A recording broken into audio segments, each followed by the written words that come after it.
Listen and repeat.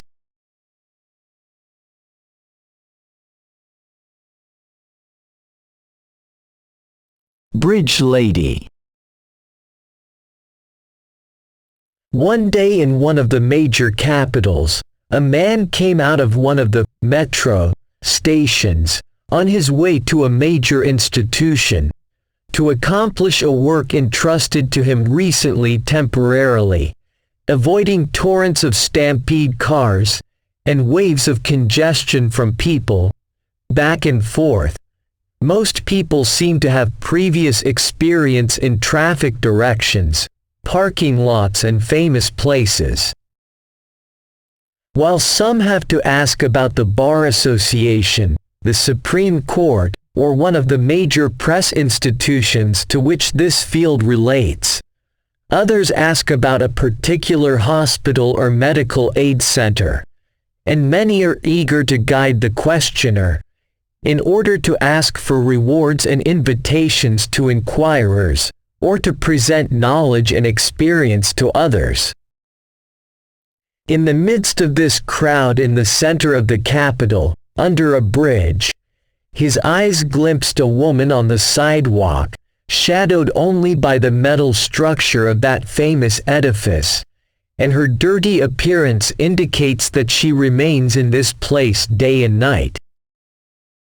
His feet were nailed, and the crises of this country were embodied in this neglected lady in his mind, 1,000 thoughts and dangers, until he found himself forced to continue his walk, so as not to miss his appointment, and the employer blamed him. Hours pass and he returns to the metro, and on the way he finds this lady lurking, still on the sidewalk, wrapped in various accumulations, left by the wheels of cars and lifted by the feet of passers-by. He stopped for a moment thinking about this poor woman, but he has to accelerate the pace to catch up with another job that forced him to search for the necessities of life.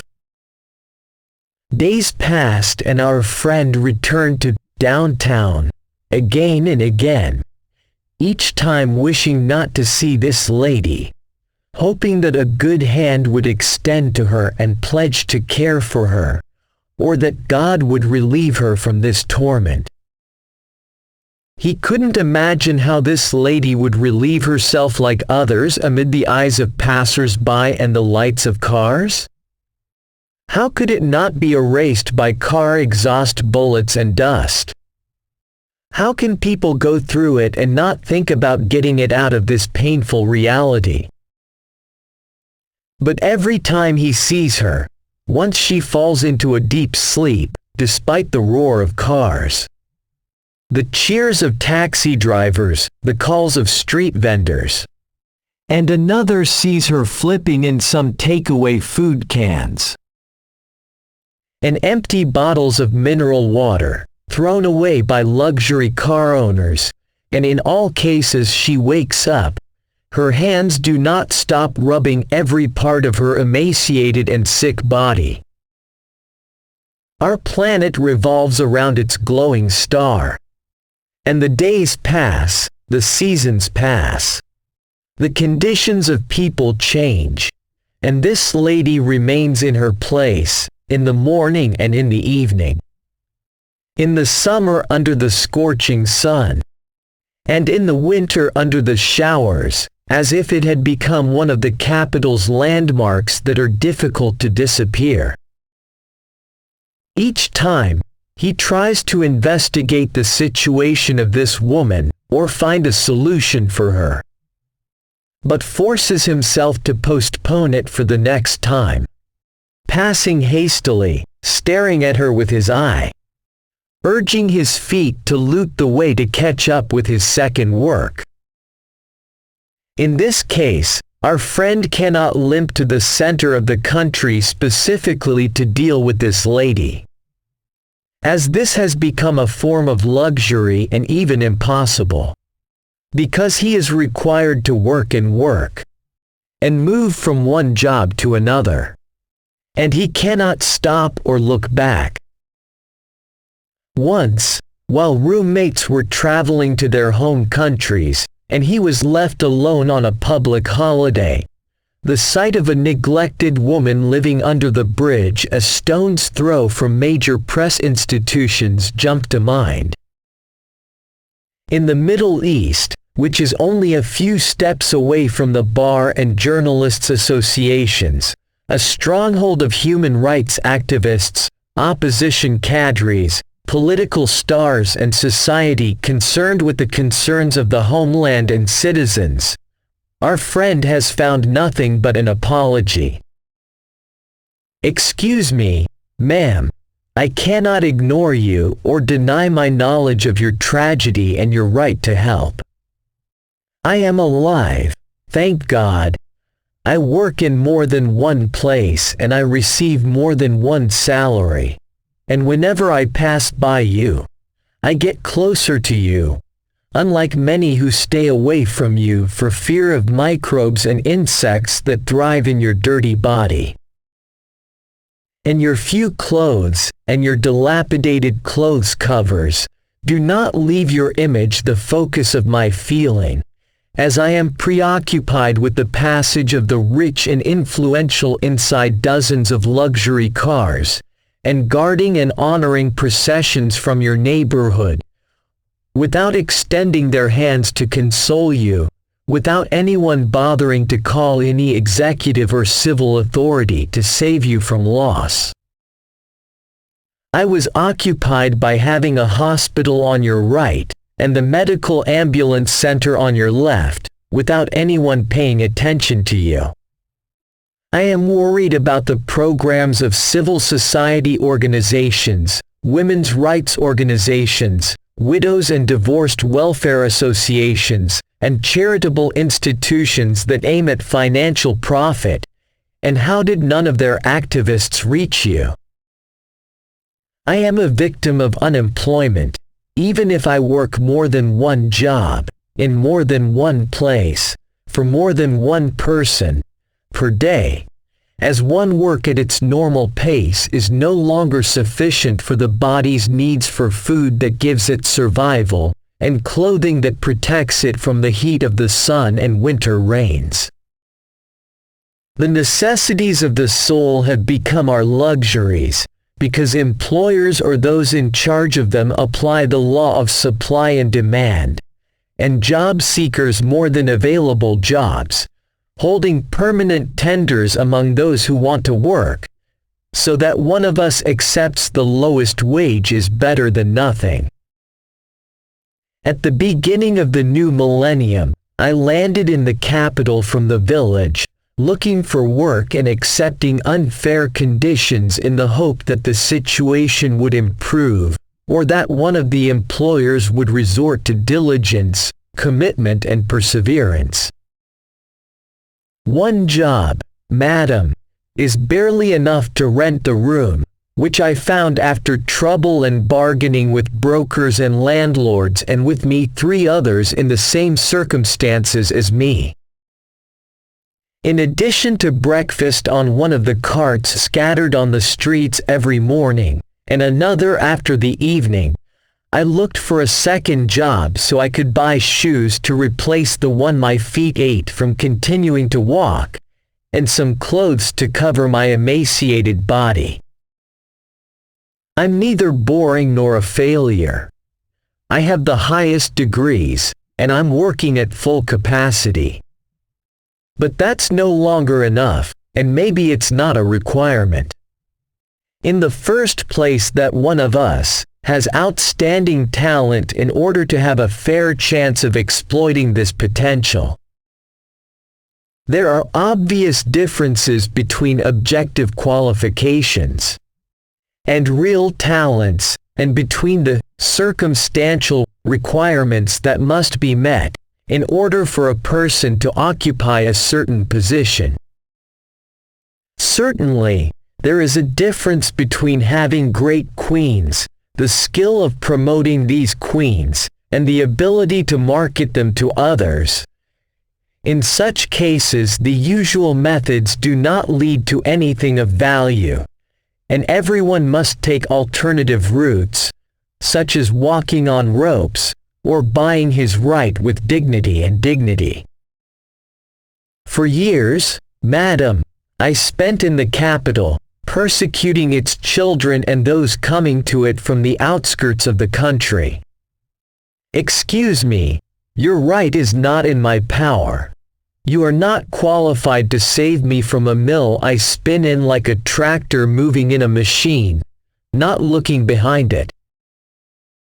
It stops only for the maintenance needed to keep it spinning.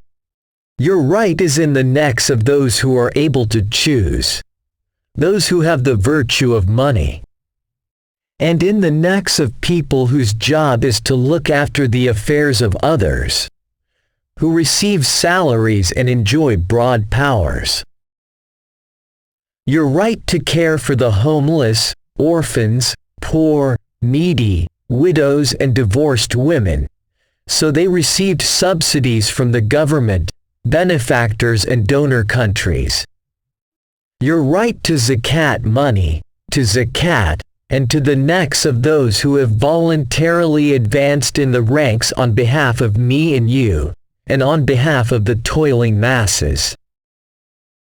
Don't blame me, you and I live below the line of life, because the people in this capital have chosen to reap quick gains over being content with what they deserve, and the increase in their wealth was at the expense of our fair share in the right to life. I know, you miserable neglected woman, that the cost of 1 meter of the bridge structure under which you live is enough to build a house in which you will live the rest of your life, and that the price of 1 tire of car tires that blow dust over your head every moment is enough to solve all your problems and achieve all your dreams until certainty comes. But I can't do anything like you. In conclusion, ma'am, I am not writing this out of a desire to alleviate your suffering, nor do I want to review people's concerns to draw strength from them about the possibility of my circumstances. Rather, I am trying to justify my defeat in the face of your ugly appearance, your shabby appearance and your tragedy that embodies the crises of the individual human being in a concrete city. Years later, the covenant with our companion in the capital, and the work that he can no longer do without, led him to frequent most of the capital's neighborhoods, walk in many of its streets, go to many of its cafes, and wander in its most famous squares. His eyes saw details that he could not perceive or pay attention to in his early days, while other details were absent from his mind, the least of which was enough to spend nights and days. Our friend returned to his room one day, after an informal meeting with a colleague at the university, and began to flip through his old notebooks and papers stacked in his desk drawers, hoping to find among them something to remind him of his old projects and ideas that he was busy trying to meet his necessary needs. The papers were full of optimism, carrying many plans, dreams and perceptions, not for the future of its owner, but for the children of his generation and those who will come after them, and for the children of his class and without them. And he found among these papers what he wrote about that miserable lady under that old bridge.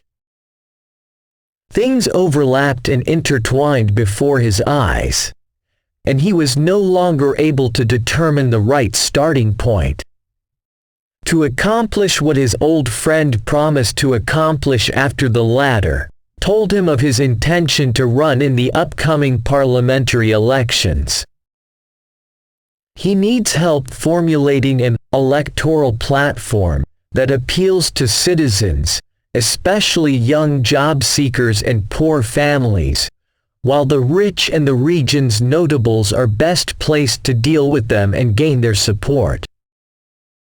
Our friend did not occupy all those papers and thoughts about what he wrote about Our Lady of the Bridge, and recalled his tender feelings towards her, and asked himself, did the lady stay in her place, or did she move somewhere else? And why did he write about this lady specifically? Why did he write about others like her?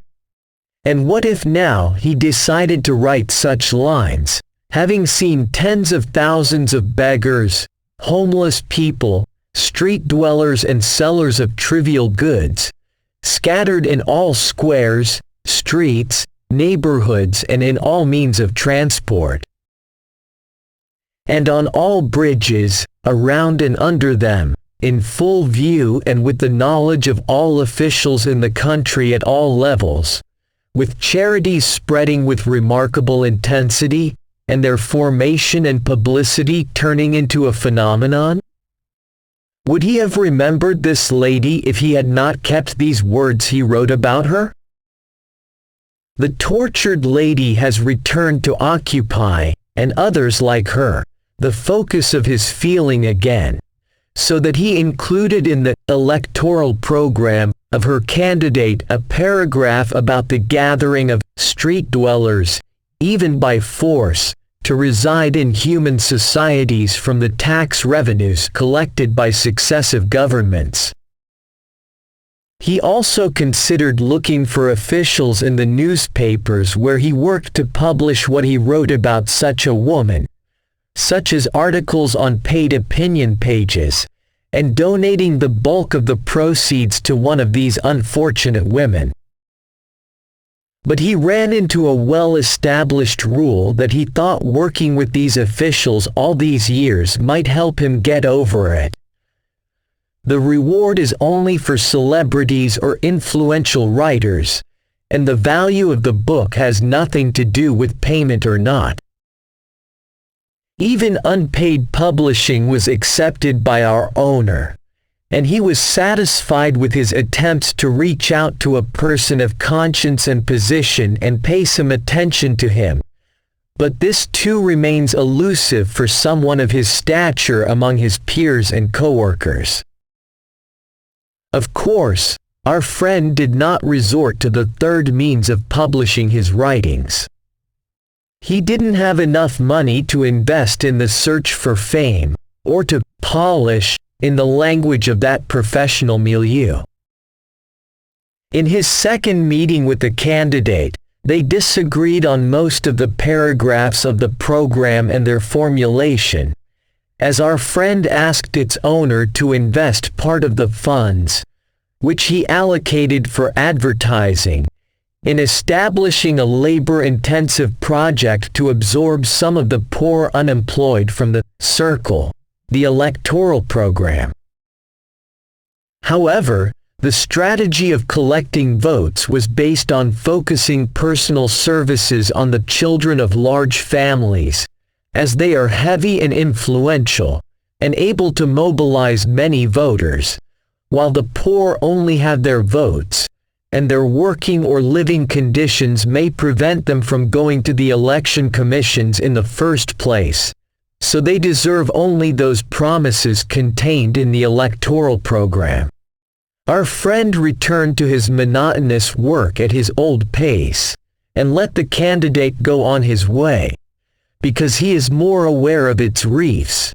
But the lady who sits day and night under the bridge has no way of being saved by anyone but God. I hope you like the story and that you have benefited from it. Please do not forget to share it with your friends, so that everyone benefits. Goodbye.